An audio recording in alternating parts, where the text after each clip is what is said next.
नागपुरात एका तरुणानं आक्षेपार्ह व्हिडिओ बनवल्याप्रकरणी नागपूर तापलंय। अफजल उर्फ अरबाज खान या तरुणानं एका महिलांवर आक्षेपार्ह व्हिडिओ बनवला होता। पोलिसांनी अरबाज खानला आता अटक केली आहे। मात्र त्यानं बनवलेल्या व्हिडिओमुळे पोलीस स्टेशन समोर मोठ्या संख्येनं भाजप युवा मोर्चा आणि शिवसेना कार्यकर्ते जमले। अरबाज खान याच्या घरासमोर वाहनांची तोडफोड सुद्धा करण्यात आली आहे। या प्रकरणी काही कार्यकर्त्यांना पोलिसांनी अटक केली आहे। वादग्रस्त व्हिडिओ बनवणारा अरबाज खान राष्ट्रवादी काँग्रेस अल्पसंख्याक सेलचा पदाधिकारी आहे। महिलांचा अपमान करणाऱ्या अरबाज खान विरोधात कठोर कारवाई करावी अशी मागणी कार्यकर्त्यांनी केली।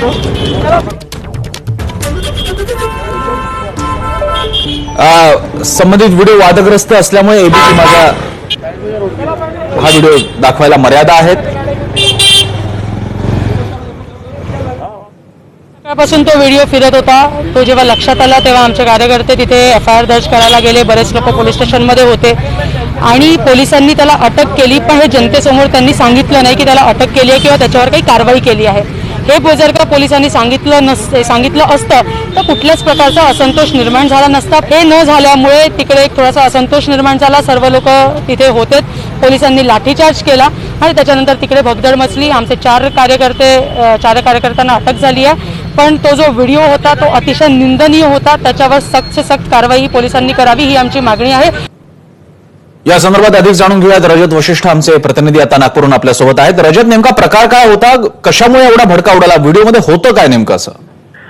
प्रसन्न, आज सकाळपासूनच हा वादग्रस्त व्हिडिओ जो आहे तो व्हायरल होत होता आणि जसं जसं तो व्हिडिओ व्हायरल होत गेला, भारतीय जनता युवा मोर्चासह शिवसेना, काँग्रेस, करणी सेना अशा अनेक संघटनांचे कार्यकर्ते जे आहेत ते संयुक्तरित्या पोलीस स्टेशन समोर जमा झालेले होते आणि कारवाईची मागणी करत होते। पोलिसांनी पण घटनेचं गांभीर्य घेऊन कठोर कारवाई केली आणि संबंधित तरुणाला अटक केलेली आहे। त्या व्हिडिओमध्ये धार्मिक भावना दुखावल्या जातील, दोन समूहांमध्ये तणाव निर्माण अशा पद्धतीचं वक्तव्य होतं। सोबतच महिलांचा अपमान करणारा वक्तव्य होता आणि त्यामुळे पोलिसांनी कठोर कारवाई या प्रकरणी केलेली आहे। धन्यवाद रजत, तुम्ही दिलेल्या या माहितीबद्दल।